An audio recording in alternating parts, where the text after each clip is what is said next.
আসসালামু আলাইকুম। তো আবারও আরেকটা নতুন ভিডিওতে আজকের ভিডিওটি মৌলভীবাজার সিলেট যাওয়ার সময় শ্রীমঙ্গলের রাস্তায় এই ভিডিওটি শ্যুট করা এবং ভিডিওটি শ্যুট করার কারণ রাস্তাগুলি অনেক সুন্দর এবং যেমন সুন্দর তেমন বিপজ্জনক।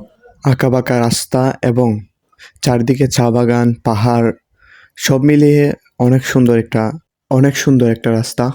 এইসব রাস্তা দিয়ে জার্নি করার কোনো বোর ফিলই হয় না, কারণ এইসব রাস্তাগুলো খুব সুন্দরভাবে এনজয় করা যায়। দেখতে দেখতে সময় জায়গা মানে খুব সুন্দর একটা রাস্তা।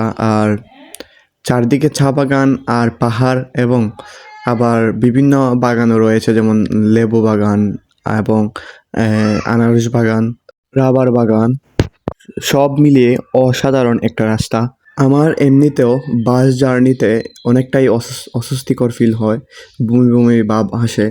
আর এইসব রাস্তা দিয়ে গেলে তো আর এই ফিলটা একদমই হয় না, কারণ তখন এই রাস্তাগুলা খুবই এনজয় ফিল হয় আর বোর ফিল হয় না, আর খুবই ভালো লাগে এইসব রাস্তাগুলি। এই রাস্তা দিয়ে আমি অনেকবারই গিয়েছি, তো আজকে ভাবলাম আপনাদের সাথে এই রাস্তাগুলো শেয়ার করি।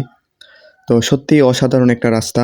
আর এই রাস্তাগুলো কিছু বিপজ্জনক দিক আছে, এ আঁকাবাঁকা রাস্তা, তাই হঠাৎ করে গাড়ি চলে আসে, বোঝাও যায় না যে কখন গাড়ি চলে আসবে। আর অনেক সময় এই রাস্তাগুলোতে অ্যাক্সিডেন্ট হয়। এই যে দেখেন, একটা আঁকাবাঁকা রাস্তা, একদমই মানে সাপের মতো আঁকাবাঁকা রাস্তা, হুট করে গাড়ি চলে আসে, এই যে গাড়ি হুট করে চলে আসছে।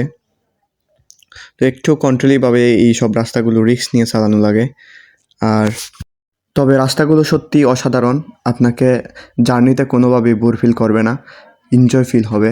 তো সবাই ভালো থাকবেন। আসসালামু আলাইকুম।